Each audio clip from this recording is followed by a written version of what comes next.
Hey guys, I'm Fancy, and this is Murder by Design.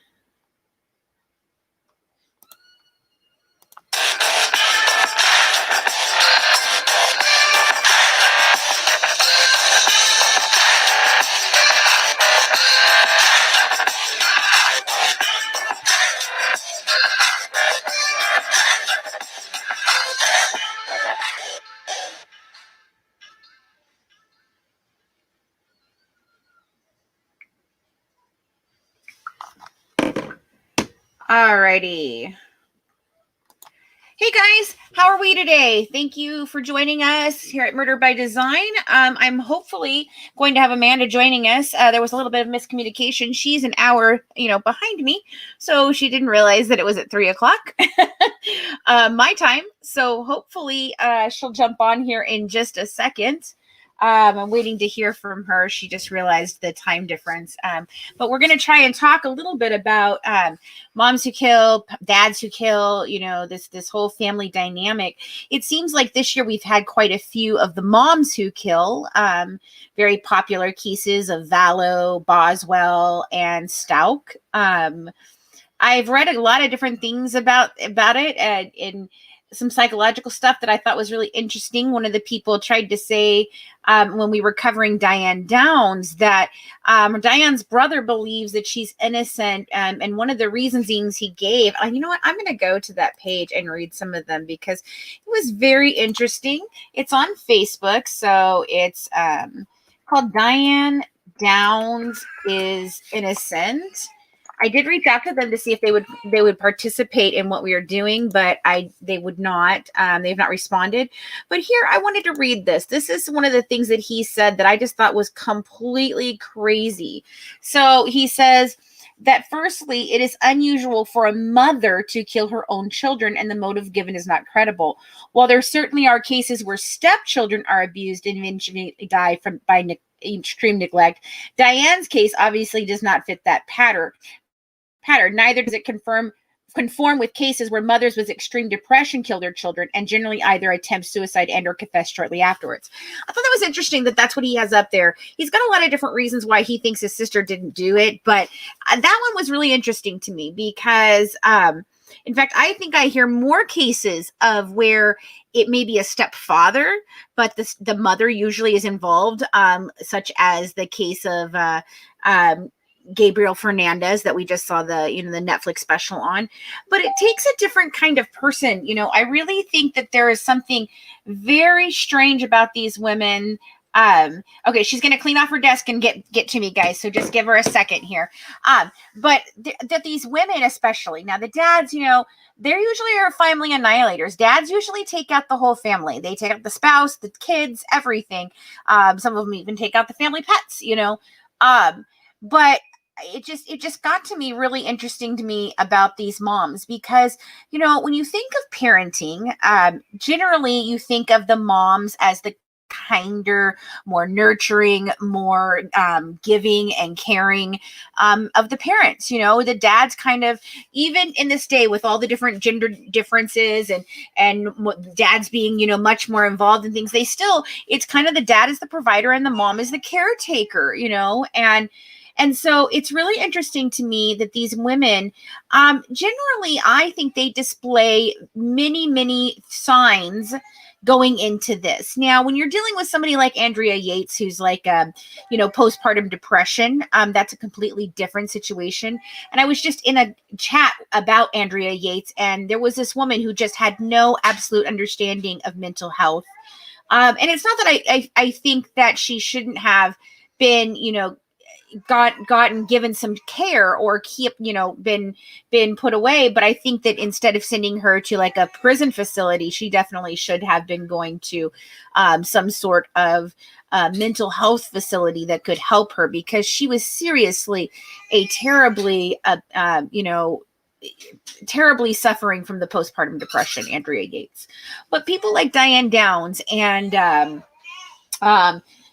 trying to think of Susan Smith and Casey Anthony, even though she was not convicted, we all know that she's very guilty. Do you want to bring him to me? No, I'm setting up his swing. Okay. What do you mean? 1 or Oh, one, the taller one. Sorry, guys, we're watching the baby today, so okay, that's fine then. And so, you know, these women have clear cut displays of psychopathy, you know, sociopathic tendencies. They're very self-absorbed. They tend to you know, they don't have that caring bone. It's not, they're self-serving, you know, and even having the children in many cases is self-serving to them because they want that unconditional love that they're not finding anywhere else. And so you know, it's very hard for them to really give care to these children, which makes me think, maybe makes me wonder, why do they decide that they want to have children anyway? Because, you know, that's got to be something that they can feel, that they're not like gung-ho over having a baby, or that they're gonna, you know, just, oh my God, I just love this baby, I want to have a baby so bad. Because I don't think that is a feeling that they have. I mean, emotionally, I don't see it. You know, what do you guys think? You're out here watching. You just watched us do our wrap up on Diane Downs. And if you haven't, we did a 4-part series, 4-part series. We did an intro and then 3 longer episodes on Diane Downs over here on Murder by Design. That's been our crime of the month. Now, next month, we're actually getting into another mom, but it's a different situation. It's going to be Skylar Richardson. And if you don't know who she is, she's a young girl mother that ended up you know, having a secret baby. Nobody knew she was pregnant. Oh, here we go. Here's Amanda. And hold on, Amanda. I'm going to finish up what I'm saying here. So that, you know, she didn't know that she was, nobody knew that she was pregnant. She supposedly had a stillborn child, and then, you know, buried that child. And we're going to be covering that in our crime of the month coming up in January. But I'm going to go ahead and put Amanda in here so that we can actually talk a little better. Alrighty. No, it's fine. I kept them entertained, I think. Okay. I was like, why does she want me on here right now? I still have an hour. Yeah, but you texted me, it was like in an hour, right? And I was like, yes, in an hour. And then my brain. It's all right. Just blame it on COVID brain. That's what I do. I blame it on COVID brain. Pretty much. Yeah. My brain is so scattered right now. It's not even funny. Anyway, guys, I don't know if you guys remember Amanda. If you don't, this is one of our former teammates. She's rejoined us. She is a criminology and a forensic. Tell me again what you're studying. I'm studying psychology and criminology. Forensic psychology, though, right? Yeah. Yeah. I have I'm certified in criminal investigation. Okay. Yeah. There you go. So, but she's doing, you know, she's going on to do her master's degree now, right? You just finished up your bachelor. I have a math class I have to take. That's what I'm waiting on. So I start the master's in the fall, but that's awesome. Yeah, I added a certificate for juvenile and family services. So yeah, might as well add something to it. Well, I've been talking for a little while, so you can just kind of jump in here and talk. Now, she's going to go through some of the profiles of what these types of moms are, and these types of dads that do this type of thing. So, Amanda, you want to go ahead and go on and talk to us about it? Yeah. So typically, women. So we're talking about family annihilation, right? Yeah. Mm-hmm. Okay. Well, typically women don't commit full family annihilation. It's very rare for a woman to kill her entire family. Now, women are more likely to kill multiple children, but they very rarely kill their children and their spouse at the same time. Now, men, on the other hand, love it. I mean, they do it for power, control. They feel like it kind of depends on the situation. Everyone's motives are different. You've got, like, what was his name? Chris Watts. You know, he wanted a new wife. But then you have some that are, like, worried about, like John List is a good example. A total psychopath, but he neutralized it by thinking, like, oh well, they're not doing God's work, or they're not. He was trying to save them from hell, essentially. Right. But there's also a couple that do it like financial reasons, and they we have a couple of those. We're actually going to get into John List and Christian Longo and a couple others on our podcast this next season. So we're going to do a series of these family annihilators and the different reasons why. So that's kind of what I wanted you to come on today and talk about, the different types of them and how they're, how the women do and how the difference, the differences in the profiles of these people. So, well, most women, honestly, the most like dangerous time for a child is like the first 24 hours of life. Neophycide and infanticide are super common. Women are more likely to kill their children right when they're born. They also are at risk for like postpartum psychosis, which is extremely rare. What was her name?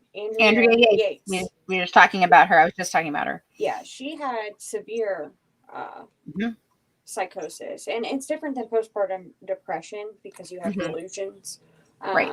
Really sad. It is. There was a lady. I was just on a thread on Facebook about Andrea Yates, and there was a woman who just could not understand the mental capacity of it and what it really was. And she's like, I have no sympathy for her. And I'm like, okay, well, none of us are saying that she should be out free walking around. We're saying that what she did, is not just, she didn't just kill her kids just to kill her kids because she wanted to go run off with a guy or, do any of those things. It was a very psychotic thing. And then another lady came on and was talking about how bad her postpartum psychosis was, that she had to give her daughter to her mother for several months so that she could get herself right, because she would be standing there and thinking about stabbing her baby and she didn't know why, and she had no idea why she felt that way.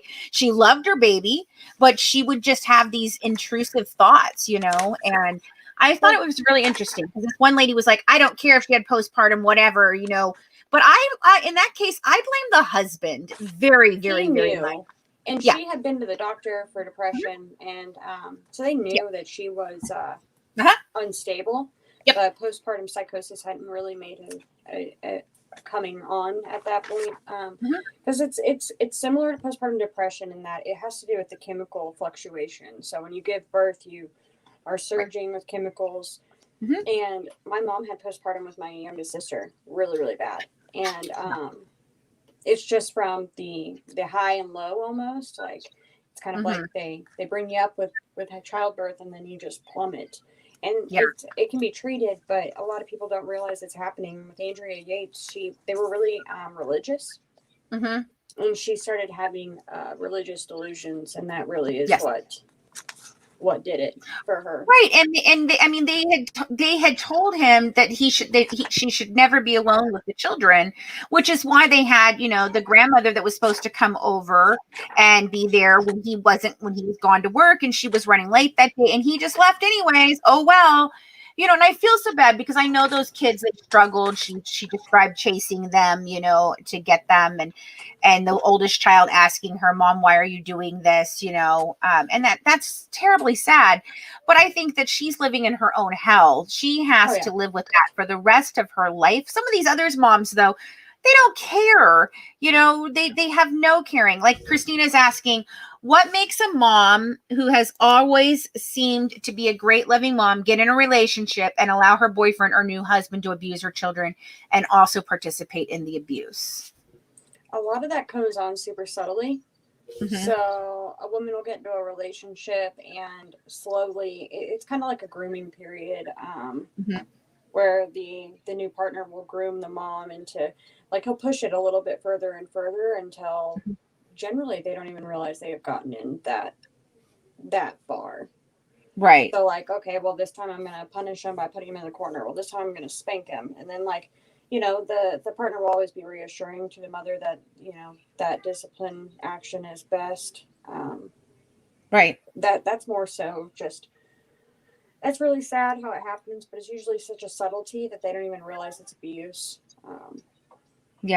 On their we just watched we all know the case of Gabriel Fernandez. It was a Netflix special, God, I watched that and I wanted to die. So heartbreaking. That was a hard one. That was a very hard documentary for me to watch. Of course I watch almost all the true crime documentaries, but that one was a really hard one for me to watch. as a mom, obviously, but I just felt the neglect of this. Well, you can no longer call them CPS. Apparently, now it's the Department of Child and Family Services, and there's a reason for that. I mean, I don't know if you know this, Amanda, or not, but we had on Anne Brimner, goodness, from she was the attorney that represented the Cox Powell family, or the Cox family in the wrongful death of their grandsons, Oh God, Susan Powell. Yes. Okay. And so they had questioned CPS, and the CPS worker that was called to the stand basically said, well, we're not in the business of protecting children. That's not what we're doing. Well, then what the hell are you doing? You're called Child Protective Services. Oh, but we're not called Child Protective Services anymore. We're the Department of Children and Family Services. So we're just providing services. So we're not responsible. Well, with that case, it's super hard because her training would have told her not to go in the house. Like after he had shut the door on her face, all of her training would have said she did the right thing, call 911, try and get neighbors. I mean, she described trying to get back in, I think. But it's really rough because the way it works with CPS is if you get a call on something, the Gabriel Fernandez one was just outrageous. That should never happen. But a lot of times they'll get a call and they'll rank it by severity. And they'll have a certain amount of time. It's like 72 hours if it's serious. And if they keep getting repeated calls, I mean, a lot of times your call is just going to be filed. And then that way it can be hit on if another report comes in. But unless it's dire, they won't go out. But it's hard because she could have risked her life. He would have killed her if she went in the house. Oh, absolutely.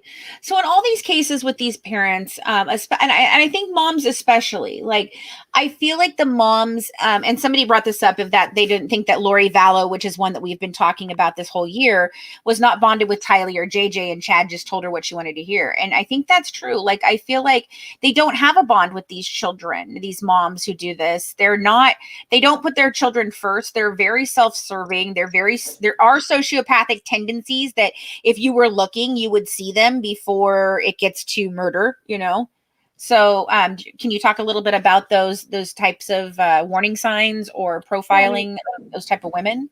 It's very rarely going to go from nothing to murder. There's usually going to be a progression of abuse. There are times like Casey Anthony. I know some people think she's innocent or whatever. Her parents were pretty much the caretakers of that child. Yes. But I mean, abuse is always the first signal that something is wrong I mean, a lot of these moms just want to be done, want to start over. It seems like, and just forget their past. Some women do it financially.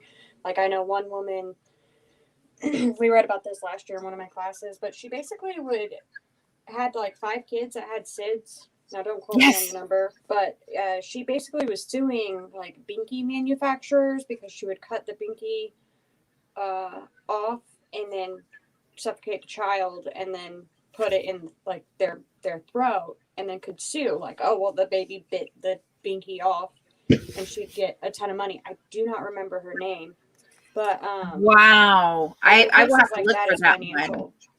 Yeah, I can't remember her name. It's going to bother me now, but she got away with it like 4 or 5 times. That reminds me of Mary Beth Tenning because she was the same way. All of her babies died of SIDS over and over and over and over again, and she just kept having children, which doesn't make any sense to me. Like, I don't understand. Like, if you have that thought process of I don't want this baby, I don't want to do this anymore, or I need to start over. Why keep having more children? I don't get it. I think a lot of times I think it's going to be better the second time around. Kind of like if you like consider it like a New Year's resolution, like, oh, well, this time I'll do better, or this time I'll, be happy. A lot of the time they're trying to fill a void that they don't have, that they can't fill. A lot of women, like the women motivations and the men motivations are so entirely different.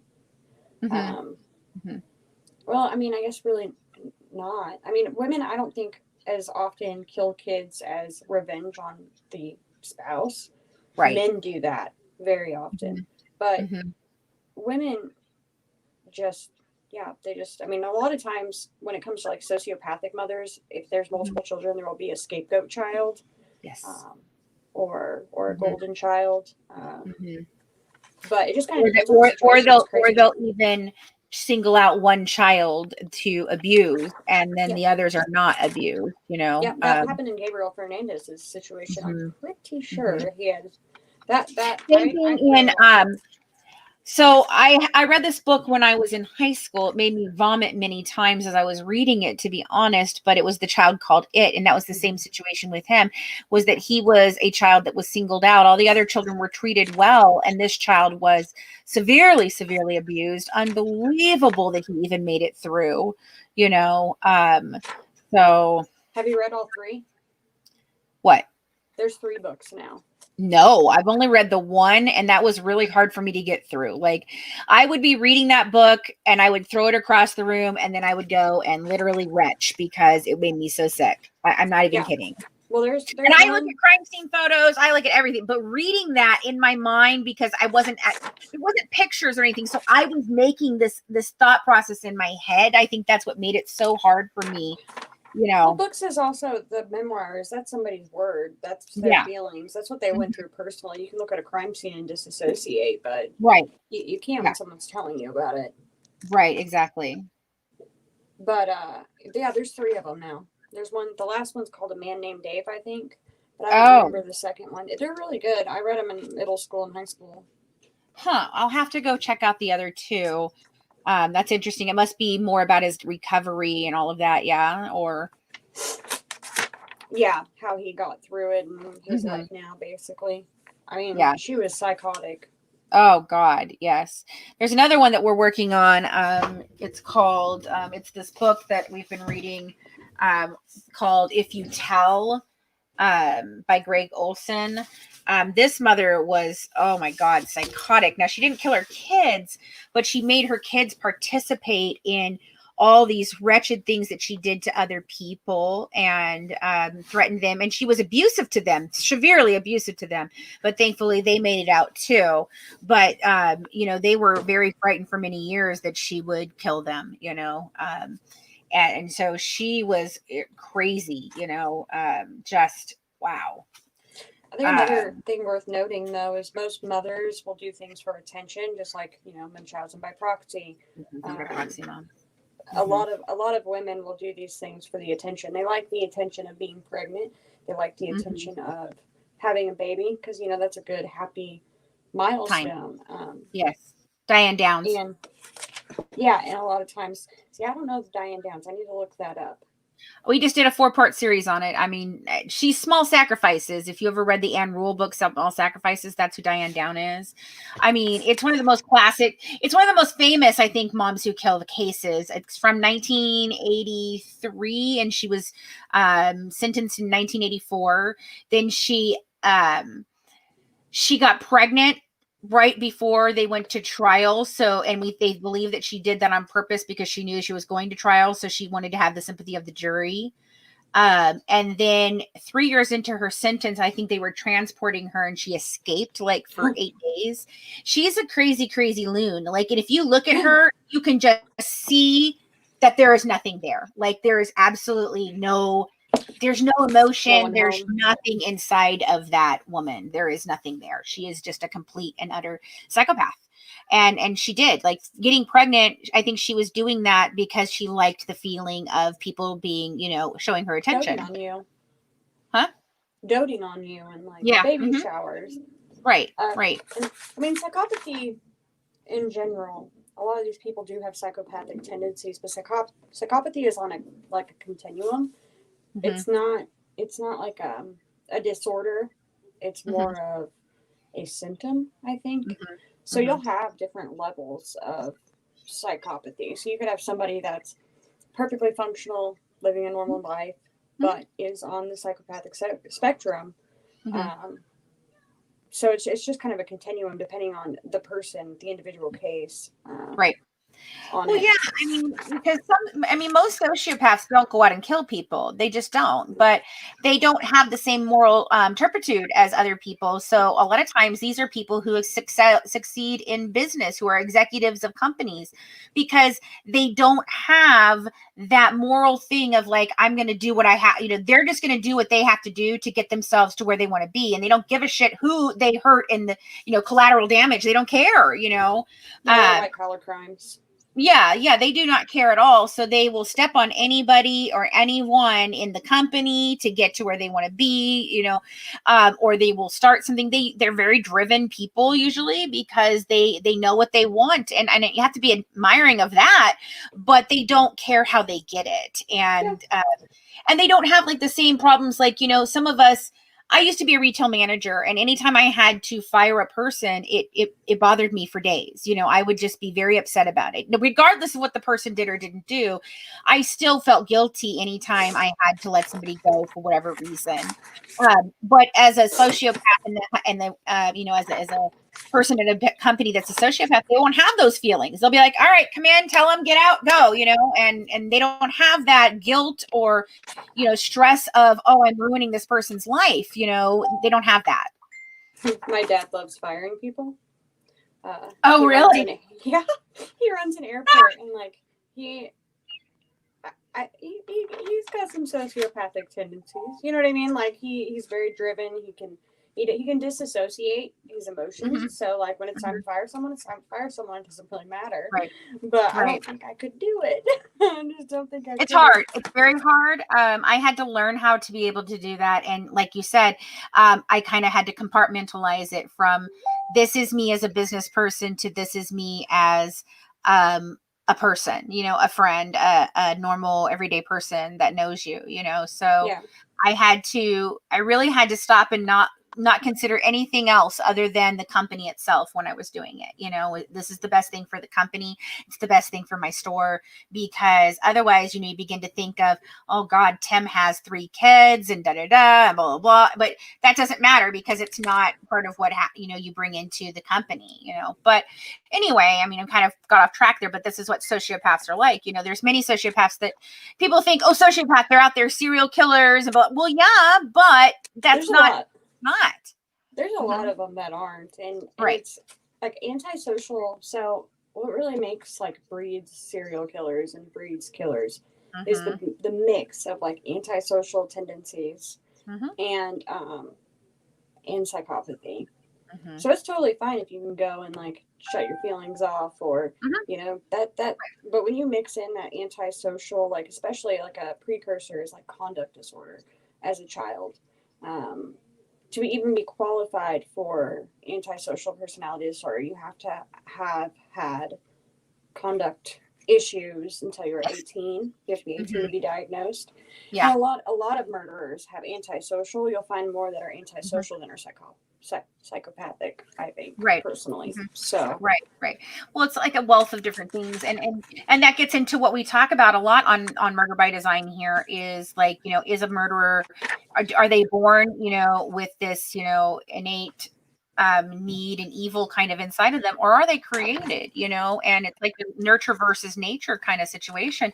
And I was asked this on a podcast recently of whether I thought it was nurture versus nature, and my answer was I believe it's a mixture of both. That it is a very beautiful balance. I think that they have these type of tendencies inside of them, but the tendencies are nurtured by what is around them. In the instance of Dee Dee, Dee Dee Blanchard, and there's no doubt in my mind that Gypsy is now a sociopath, because what she grew up as and what she did and how she is, but Dee Dee was. And I think that was nurtured by the environment that Dee Dee grew up in. And now she's created that in Gypsy herself. I don't think Gypsy started off being that way, but definitely has become that way because of what she grew up with and how her mother basically groomed her to be her own murderer, I don't even think she knows how to process. It's going to take time after that. She doesn't believe she needs help. That's one of the things that was really upsetting in the letters that she wrote me. She doesn't even believe she needs help. She thinks she's fine. And I'm like, you went through a traumatic event, regardless of whether, you want to look. Wrong. Yeah, even if you want to take all the bad out of it and you want to be like, oh, I'm fine because my mom is gone now. No, you went through a traumatic event, And Ty's right. The women that do this, the people that do this, they have a cocktail of things, ADHD, conduct disorder, obsessive compulsive disorder, ODD, it's not just one size fits all, they've all got their own different things. You also have instances, there are instances, like look at Ted Bundy, like by all accounts, Ted Bundy grew up in a decent home with a good family. Now, granted, a lot of it's hearsay, but he always prided himself on being like a serial killer that was born to be a serial killer because his family was fine. He shouldn't have been, he was a lawyer. He was, or gonna be a lawyer. Yeah, I think it's a really beautiful balance, but I think there are exceptions. I think in his case was more of a situation of like, what can I get away with? What can I do? And it was almost like he prided himself on besting those around him because he went undetected for quite a long time. It wasn't until he got in, much further into his quest that he was actually identified and figured out. And by like his girlfriend, right, in, so. Right, and she didn't even, she was just thinking, oh well, maybe, You're right, sensible crime. I agree. What fascinates me are people who grow up in horrific situations and never hurt anyone. So genes and personality, I guess. Yeah, exactly. There's millions of kids out there that get abused every year.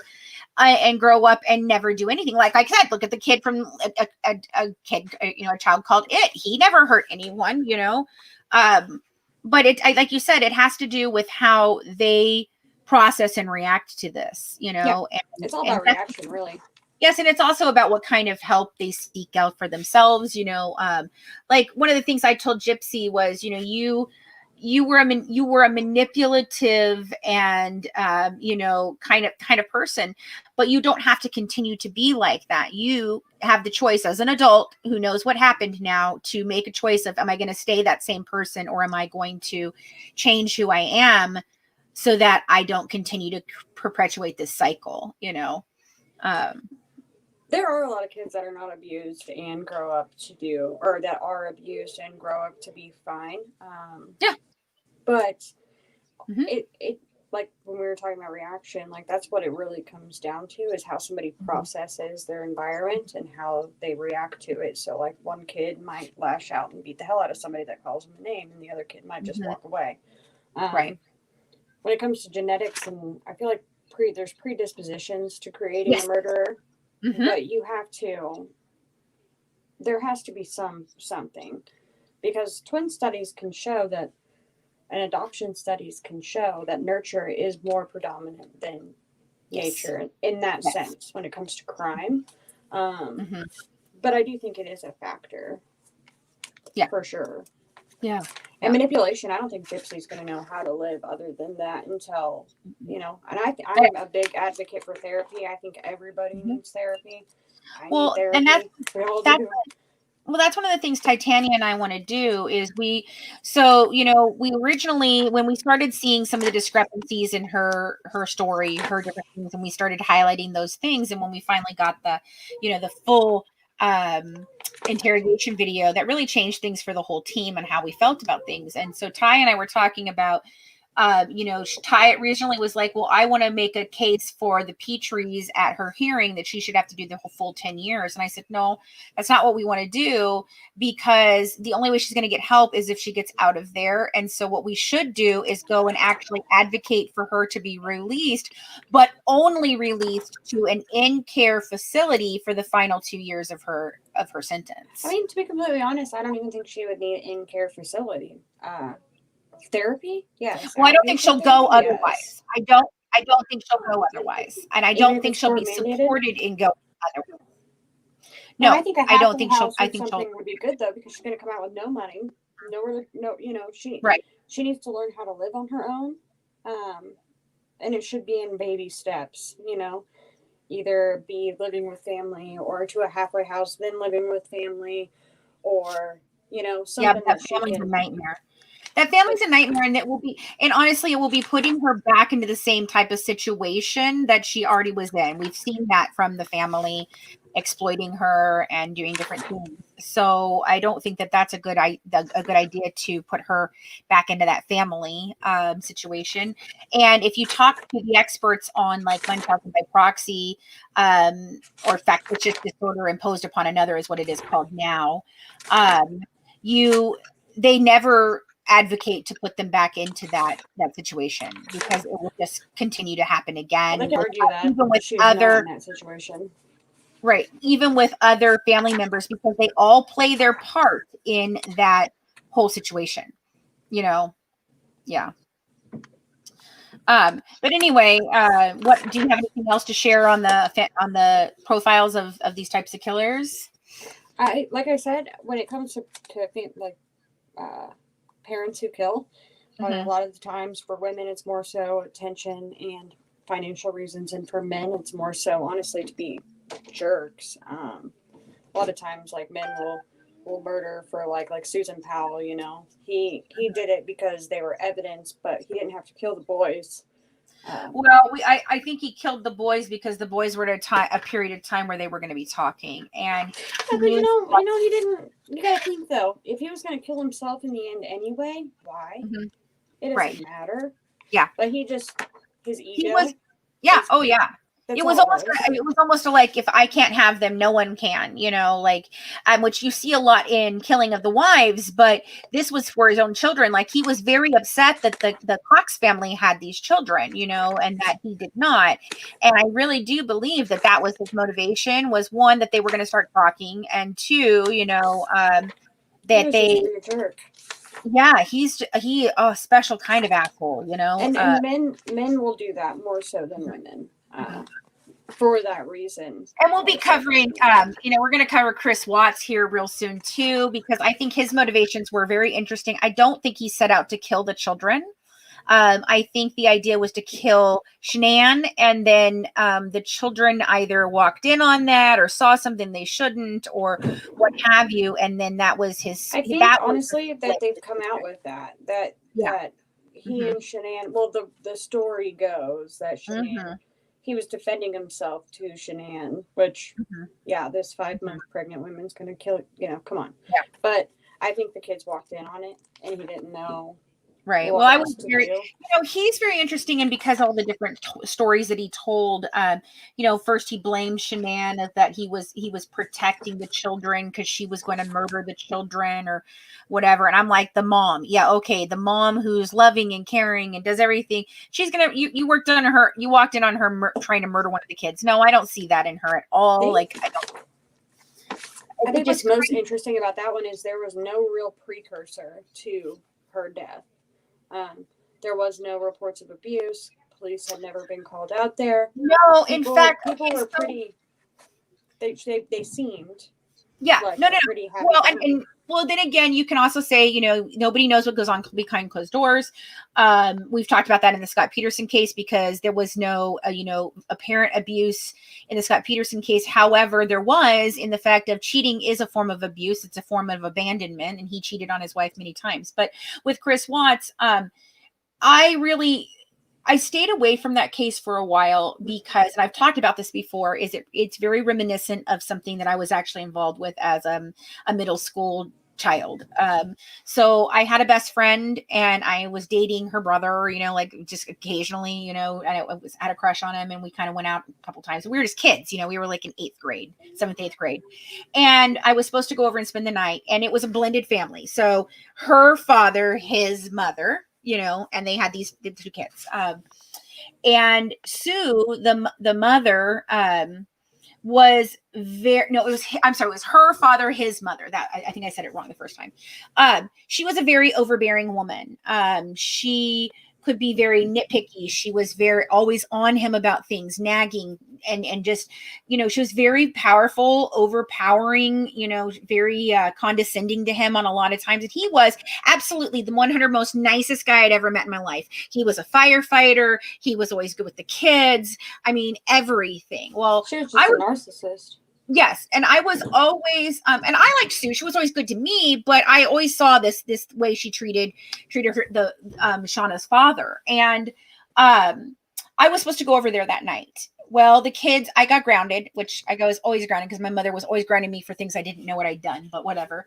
That's another story for another day. But I was grounded, so I didn't get to go. And thankfully I didn't, because the kids were playing with a audio recorder, and their parents were fighting in the kitchen.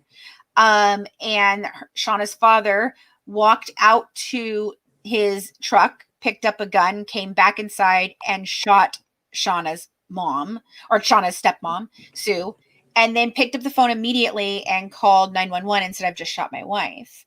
And I see similarities between the relationship between Shanann and Chris and Sue and this man, and I can't think of his name, for God's sakes. And I knew them for years and years, but I blocked out his name. I think that's a traumatic thing that I've done.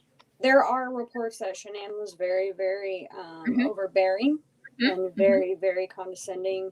Right. Nice girl, but she was. I mean, I've read some or heard some of like the phone call recordings and stuff like that.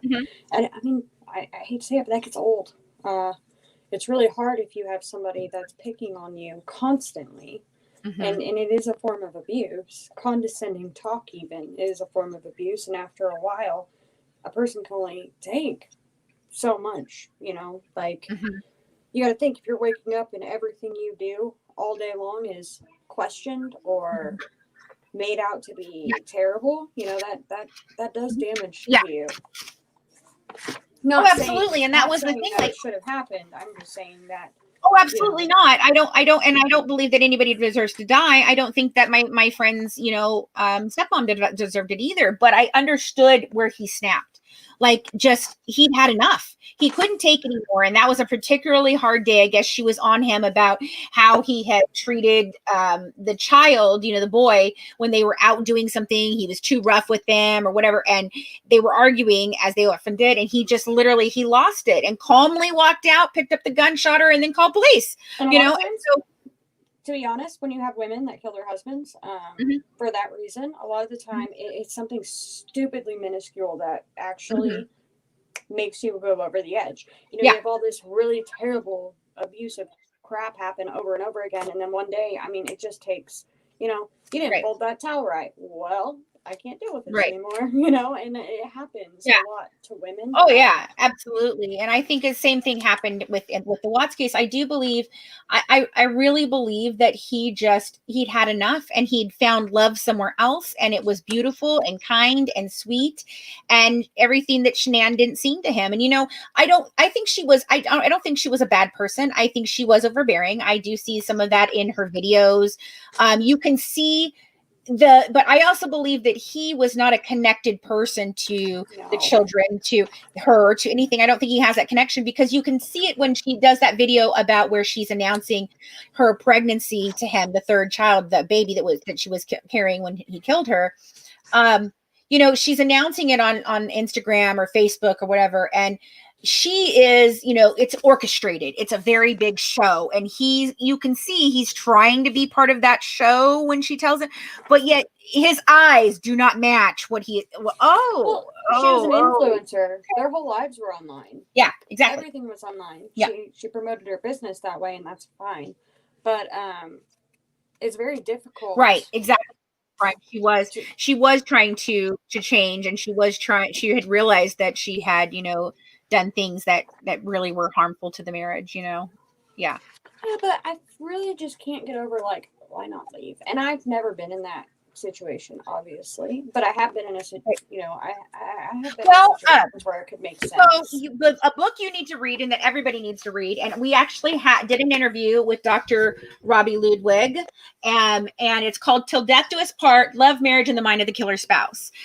She puts the killer spouses, men and women, into different categories, and she categorizes them.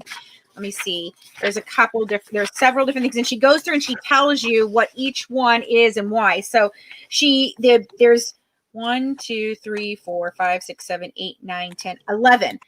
10 different types. So she categorizes them as the betrayal abandonment killer, the control killer, the sociopathic killer, the black widow or the prophet killer, the narcissistic killer, the temper tantrum killer, the transference killer, the revenge killer, the pregnancy killer, and the caregiver killer. And so she goes through and she gives examples of all. She helped us out on the Scott Peterson case that we just wrapped up. We did a video with her, and she's actually going to be rejoining us again. So she said she'd come back anytime and talk about some of these cases that we're going to be covering this next year with Amanda and the Good Wives and all of that. And so I'm really excited about her coming on and, giving her information, but definitely pick this book up. I got it half price books for like $3. And it's probably the best true crime book I read all last year. I absolutely love it. She has a very decent psychological profile of each one. And she gives, like I said, examples. So she covers Christian Longo, John List, Mary Beth Tinning. She covers both men and women in it. It's insanely good. It's so super great. And her assessments are spot on. Her assessment of Scott Peterson is what I have thought of Scott Peterson from the second I saw him. I mean, I opened up the book and started reading it about him, and I was like, that is exactly what I have thought this whole time. So, but Scott Peterson was convicted solely circumstantially, wasn't he? I'm not saying that I don't think he's guilty. Don't get me wrong. I think he's guilty. I mean, that's why he's getting I think he'll get a new trial. I mean, his habeas corpus has come up this last year, and he's petitioning for a new trial. One of the things is ineffective counsel, which is crazy because Garagos is one of the top defense lawyers in the country, but I think he dropped the ball on that case. He did not present. He didn't call the witnesses. Yeah, he didn't do what he was supposed to do. So I truly do believe that he should get a fair trial, but I definitely believe that he's still guilty and he will be found guilty still. I just don't see anybody else picking up this pregnant woman on the road, taking her somewhere, and then cutting her up and throwing her away. I mean, Colleen offered a lot of different things as things, but we were able to put holes into everything. And I really kind of said to her, Colleen, I don't understand your thought process, because if this was any other case, these things would have been things that you would have brought up as reasons why. And now you're using them as defense reasons. And it really boggles my mind. But she, a lot of the things was that she would rely back on, well, yeah, he's a dick. He's a douchebag husband, but so when we would say, well, why would he not think that, the dog with the leash and it's all muddy and his wife is nowhere to be found? Why would that not have been concerning to him? Well, I mean, because in the moment, I don't think he was really thinking about her, and like, it was always an excuse. And we were like, what is going on? How can you make these excuses for him? Because there was nothing on either side. And that's why I chose to look at the psychological profile of him as opposed to the circumstantial evidence, because we all know circumstantial evidence can be either one way or the other. It can be manipulated either way. You can use anything to manipulate, so the psychological profile was what I was focusing on, because I felt like he can't change who he is. Who he is who he is, and how he behaved is how he behaved.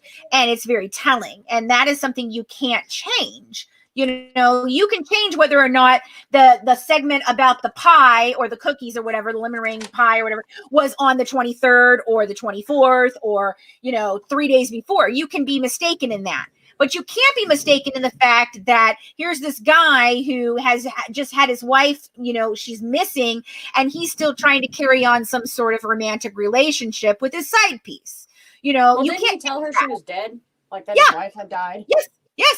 Yes. See, that's what got me. That's literally what got me, is why.